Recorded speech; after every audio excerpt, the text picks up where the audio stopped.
जो स्त्री अपने पति को दुख देती है, जो पति अपनी पत्नी को पीड़ा पहुंचाता है, याद रखना धीरे धीरे दोनों के बीच में दूरियां बढ़ती चली जाती है और दोनों का ख्याल करना कम कर देते हैं। फिर अपनी अपनी टेंशन में दोनों पड़ जाते हैं। और याद रखना, एक साथ में संगठन में अगर आप यहाँ पर 3000 लोग बैठे हैं, लेकिन कितनी गर्मी है, कितनी ठंडी है, कितने मच्छर हैं, लेकिन आपको दुख नहीं लगता है, क्योंकि हजारों के साथ में अपना दुख भी भूल जाता है।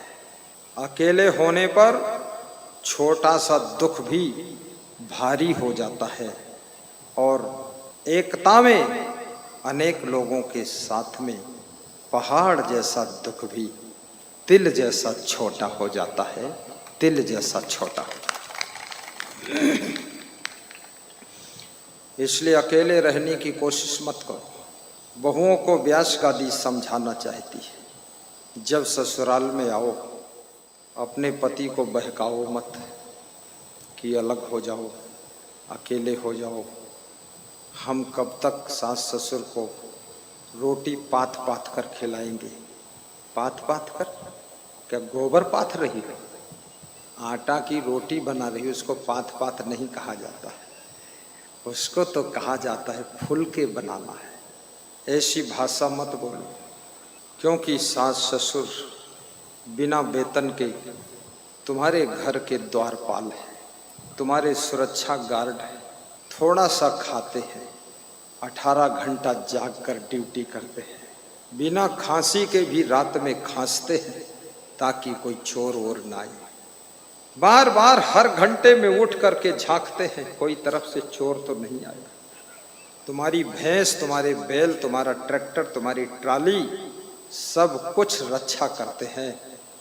अगर ऐसा रक्षक रखो तुम गार्ड, 20,000 महीना लेगा, तो ये मान कर चलो 2 रोटी खिला करके इनसे हम कितना काम ले लेते हैं। अपने सास ससुर से अलग होने की कोशिश मत कीजिए, उनको अपने साथ में जोड़ कर। और ये भी याद रखना, जिसके घर में बूढ़े हैं वो घर सुरक्षित है, और जिसके घर में कोई बूढ़े नहीं वो घर खतरे में है। क्योंकि बूढ़ों का पुण्य बहुत होता है, अन्यथा वे बचपन में ही मर जाते हैं। इतनी लंबी आयु मिली है, ये कोई विशेष पुण्य से ही मिली है। और ये बूढ़े लोग 100 साल का अनुभव लेकर बैठे हुए हैं। इनके पास तजुर्बा का, अंदाज का, आइडिया का, इनके पास एक्सपीरियंस का बहुत बड़ा खजाना है, जो कि ये तुमको फ्री में देना चाहते हैं, फ्री में देना चाहते हैं, लेकिन तुम्हारे पास लेने की पात्रता नहीं है, विनम्रता नहीं है। तुम्हारे पास अहंकार बोल रहा है कि हम सब कुछ जानते हैं, इसलिए वो बूढ़े लोग इस खजाना को छुपा कर ही मर जाते हैं, दे नहीं पाते। उनका अनुभव लीजिए। मैं एक बार अपने गुरु के पास बैठा था। मेरे गुरु 101 साल की उम्र तक संसार में रहे और गुरु ने मुझे एक बात बताई। कहा कि तुम रोड पर जा रहे हो गाड़ी से और सामने से यदि बैलगाड़ी आ रही है या आगे बैलगाड़ी जा रही है और उसको तुम क्रॉस कर रहे हो, तो वहां हारन मत बजाना, एक्सीलेटर की चाल मत बढ़ाना, अन्यथा बैल चौंक जाएंगे तो सड़क की खंती की तरफ भागेंगे, और बैल जब खंती की तरफ भागेंगे तो बैलगाड़ी का पिछला सिरा मुड़ करके तुम्हारे कार में लड़ जाएगा, तुम्हारी कार टूट जाएगी। इतनी बारीक बात बताया। वैसा होता है, बहुत लोगों के जीवन में हुआ।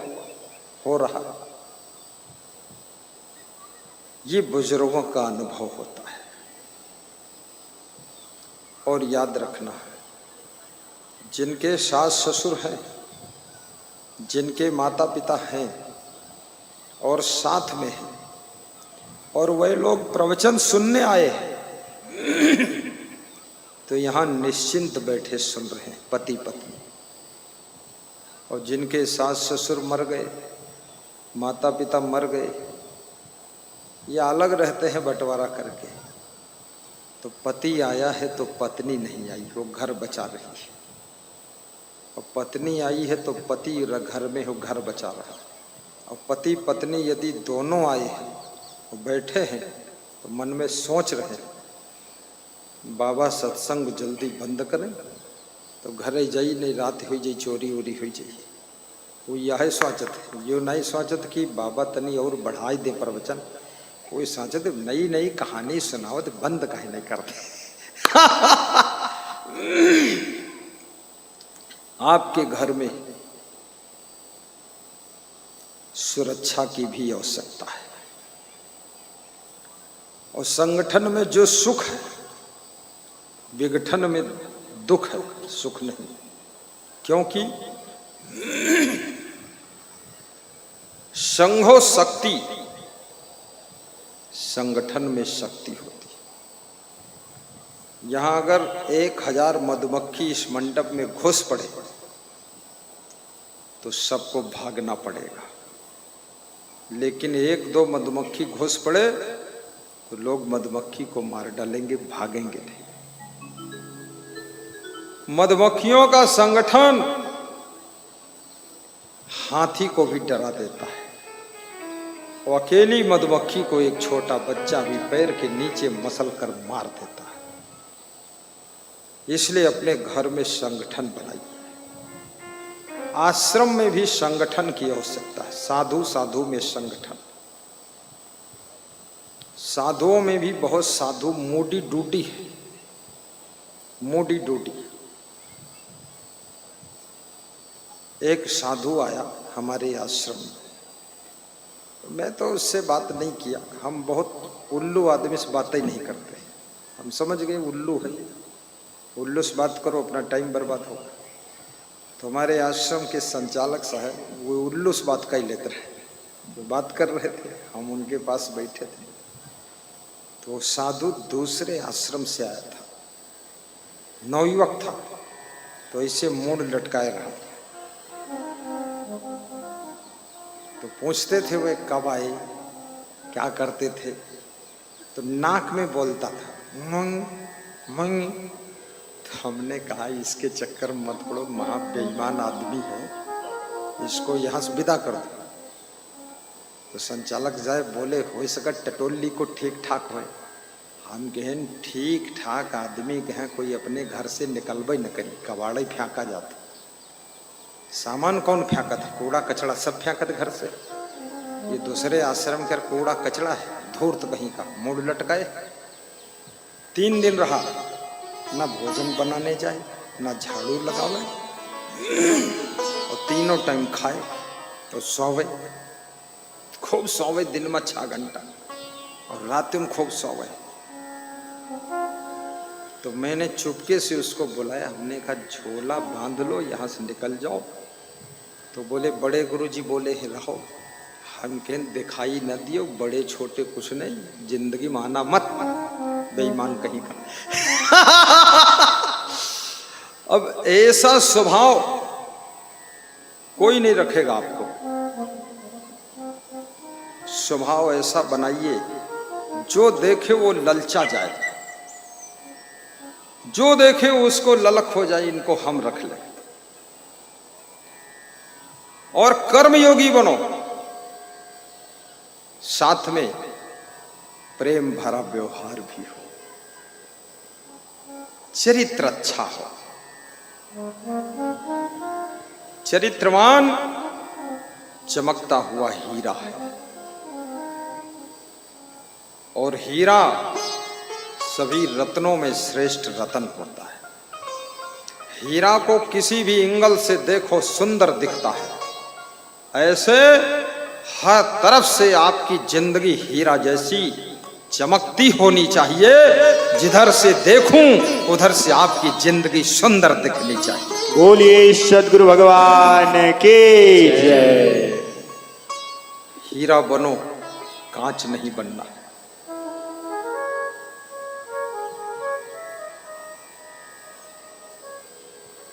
परस्पर का प्रेम घर का स्वर्ग है, परस्पर का द्वेष घर का नरक है। जो स्त्री अपने पति को गाली देती है, अपमान करती है, बार बार रूठ कर मायके चली जाती है, याद रखना उस स्त्री को बहुत पाप लगता है, बहुत पाप लगता है। उस पाप के परिणाम स्वरूप अगले जन्म में उसको किन्नर बनकर पैदा होना पड़ता है। किन्नर, न नर है न नारी है, बीच में है किन्नर। जो पुरुष अपनी स्त्री को दुख देता है, मारता है, पीटता है, गाली देता है, अपमान करता है, ढकेल देता है, याद रखना वो पुरुष भी बहुत दुख पाएगा और महापाप उसको लगेगा। क्योंकि किसी माता पिता की लाडली बेटी आपको कन्या दान में प्राप्त हुई है। दान में कोई चीज मिल जाए उसको संभाल कर रखना चाहिए। और कन्यादान गृहस्थाश्रम का बहुत बड़ा दान है। वस्तु को दान करना एक बात है, लेकिन कन्या को दान करना बड़े विश्वास के साथ, बड़े भरोसे के साथ माता पिता अपनी लाडली बेटी को तुमको दान देते हैं, बेटी दे देते हैं कि जाओ आज से तुम्हारी पत्नी है, संभाल कर रखना। स्त्री को भी दौलत कहा गया है। धन खो जाए कल कमा लोगे, पत्नी खो जाए मिलना मुश्किल है, पति खो जाए मिलना मुश्किल है। पति को धन कहा गया है क्योंकि गृहस्थाश्रम की शोभा नारी के लिए पति है और पुरुष के लिए पत्नी है। पति पत्नी के बिना गृहस्थाश्रम आगे चलता ही नहीं है। इसलिए दोनों को गम खाकर, दोनों को सहनशील बनकर, दोनों को नम्रता से रहना चाहिए। खाम खां तर्क वितर्क नहीं करना चाहिए। कितनी नई नई लड़कियां पत्नी बनकर ससुराल जाती है, अपने पति से बहुत तर्क वितर्क करती है। पति को दिखाना चाहती है कि मैं बहुत इंटेलिजेंस माइंड की हूँ। पति जब देखता है ज़्यादा तर्क चल रहा है, पति भी सोचता है, लगता है पत्नी नहीं मिली है, बैरिस्टर मिली है, घर को कोर्ट कचहरी बना दिया है। बात लड़ाने से प्रेम कम हो जाता है, ज़्यादा तर्क करने से प्रेम में फर्क पड़ जाता है। याद रखना, प्रेम मौन धारण करता है। जब बहुत प्रेम हो जाता है तब प्रेम हृदय से देखता है, ज़्यादा बोलता नहीं। हमारे साथ में बहुत से शिष्य हैं, इसमें 95% शिष्य बहुत बोलते नहीं हैं। उनकी संख्या 60-70 है। कभी बोलते ही नहीं कुछ, बस कुछ जरूरत हुई तो बता देते हैं कि गाड़ी सर्विसिंग होना है, तो मैं इतना पूछ लेता हूँ कितने पैसे चाहिए, तो बोलते हैं 40,000। तो मैं कागज़ पर लिख देता हूँ 50,000 दे दो, सतकर दास बनाम आदित्य दास। 40 मांगा, 50 मिल गया।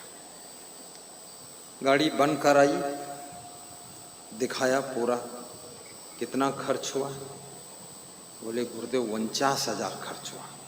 हमने कहा जय क्षमा देव की, सब बन गई? बोले बिल्कुल कंप्लीट है। लोग समझते हैं गाड़ियों में केवल तेल पड़ता है।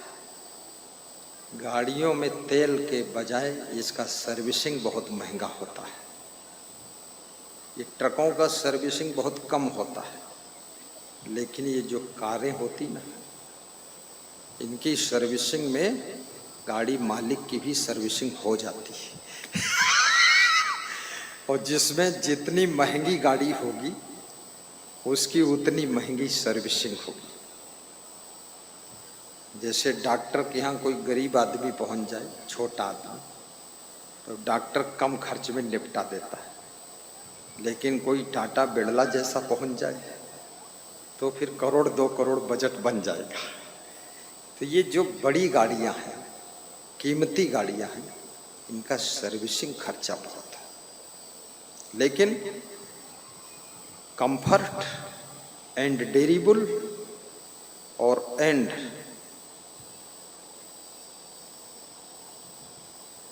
जर्नी सॉफ्ट होती है। थोड़ा विशेष सिक्योरिटी, सेफ्टी एंड ब्यूटी वो गाड़ी होती है। जहाँ रोकोगे वही रुकेगी। जो सस्ती गाड़ियाँ हैं, जब ब्रेक मारोगे तो दाएं बाएं 1 फुट खिसक जरूर जाएंगे। अब 1 फुट में तो लड़ ही जाएंगे, 1 फुट बहुत है। और जितनी कीमती गाड़ी होती है, जहाँ रोको वहीं फट से रुकती है, तेज स्पीड में भी रुकती है। मैं कहूँगा घर घर में 4 व्हीलर गाड़ी होना चाहिए, सस्ती हो या महंगी। परिवार सहित बैठकर सत्संग में आइए। बाबा जब तुम्हारी गाड़ी देखेंगे, बाबा का मन खुश हो जाएगा, क्योंकि बाबा चाहते हैं सब भक्त गुणवान हों और सभी भक्त धनवान हों, सभी भक्त महान हों और सभी भक्त बुद्धिमान हों, और सबका सुंदर मकान हो और सबके सुंदर भक्ति हो, सभी भक्त खुशहाल हो और सभी का सुंदर कुशल मंगल हाल हो।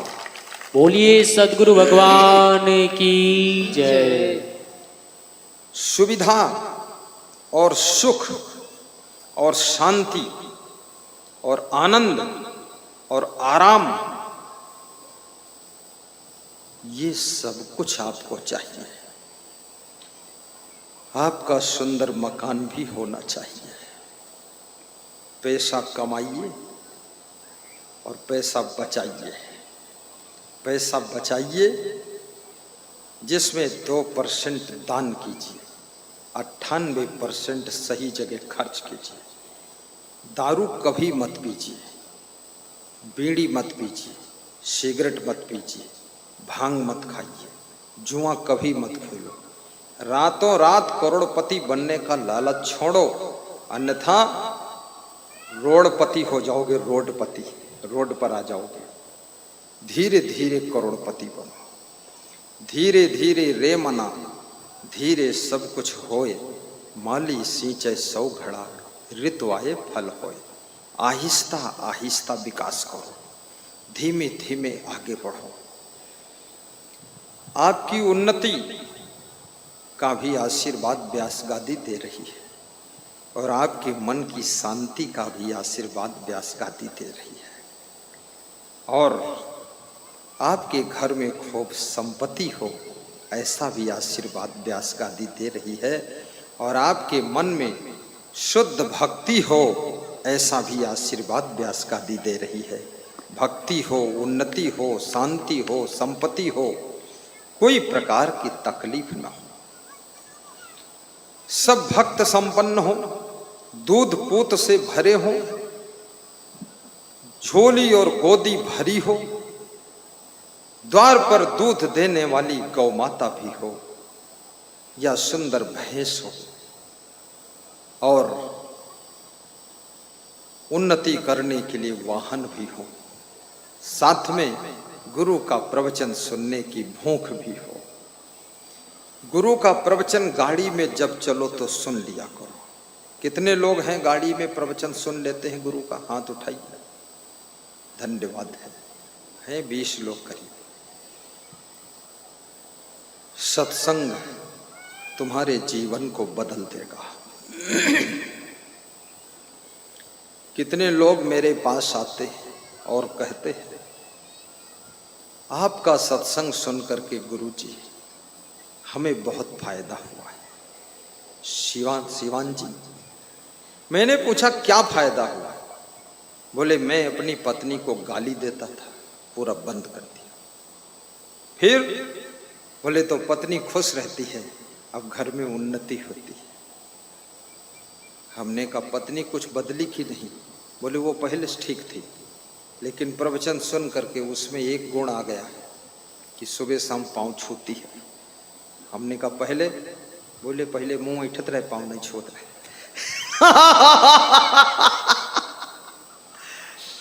अरे पत्नी अगर तुम्हारे पांव छू ले इस कलयुग के अंदर तो समझ लेना वो पत्नी कोई साधारण नहीं है।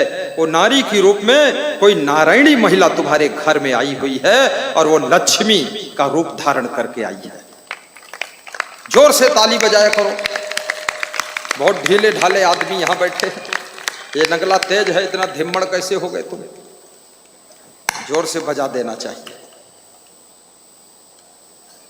मुझ में तुझ में बस फर्क यही, मैं नर हूँ आप नारायण हो।